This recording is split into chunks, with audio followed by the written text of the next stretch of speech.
A Casa Macabra do Exército.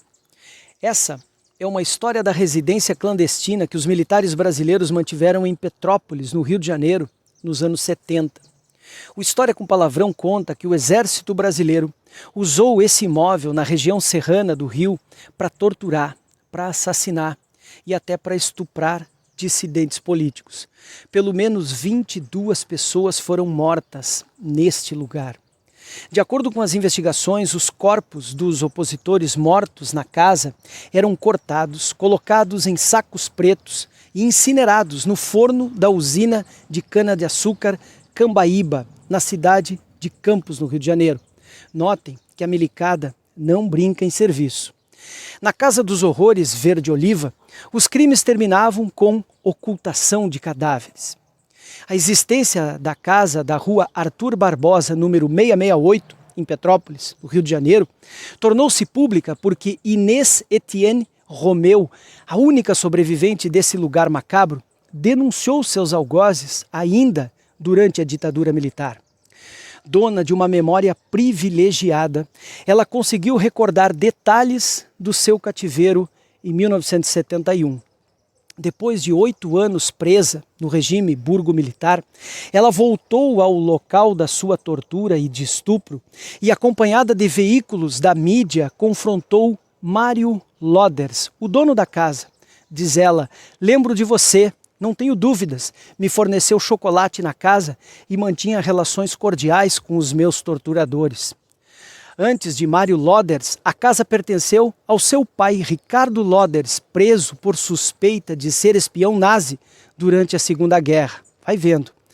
Sim, senhor, a casa foi usada por nazis. Um relatório da década de 1940 cita Ricardo Loders como oficial nazi destacado no Brasil para orientar a milícia integralista. Olha a relação.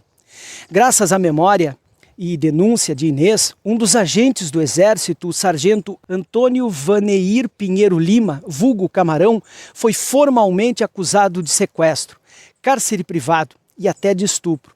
Apesar da lei da anistia, o TRF2 aceitou a acusação porque o crime de lesa humanidade é imprescritível. Entre os anos de 2011 e 2014, no âmbito das investigações da Comissão Nacional da Verdade, foram identificadas pelo menos 17 casas de morte pelo país.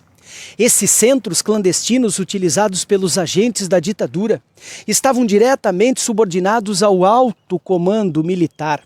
Repito, a cúpula das Forças Armadas sempre tem as mãos manchadas de sangue.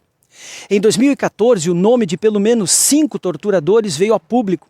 A mais alta patente presente no local foi do coronel Ciro Etchegoyen, chefe do Centro de Informações do Exército. Apesar do horror, a história de vida de Inês foi maior que tudo isso. Em 1975, ainda presa política e ameaçada de morte, ela casou com seu antigo namorado e também preso político, Jarbas Marques, com quem trocava cartas e não via há mais de uma década. Em 2009, já com a saúde bem debilitada, Inês recebeu um prêmio e foi homenageada por Lula e por Dilma. Ela morreu em 2015 com 72 anos. Apesar dos horrores em Petrópolis, Inês é uma heroína e a sua história de vida merece um fio para além da Casa da Morte. Ela foi maior que os seus algozes. Isso deveria constar nos livros de história para que todas as crianças cresçam conhecendo o que são as Forças Armadas Brasileiras, uma instituição inútil, golpista, inepta, corrupta. A história do seu alto comando não pode ser contada sem mencionar esses bandidos, esses torturadores, esses assassinos fardados. Seus fantasmas hoje nos assombram nas urnas, nas portas dos quartéis, nas redes sociais, porque são cadáveres insepultos de um passado de impunidade e de violência. Esses canalhas morreram com os pés quentinhos, à beira das suas lareiras, cuidando dos seus netinhos, sem pagar pelos crimes que cometeram. A dor daqueles que sofreram nas suas casas de tortura é uma ferida aberta e purulenta que nos martiriza até hoje e ainda hoje. Enquanto houver um bandido fardado impune, não haverá democracia no Brasil. Justiça acima de tudo. A lei acima de todos.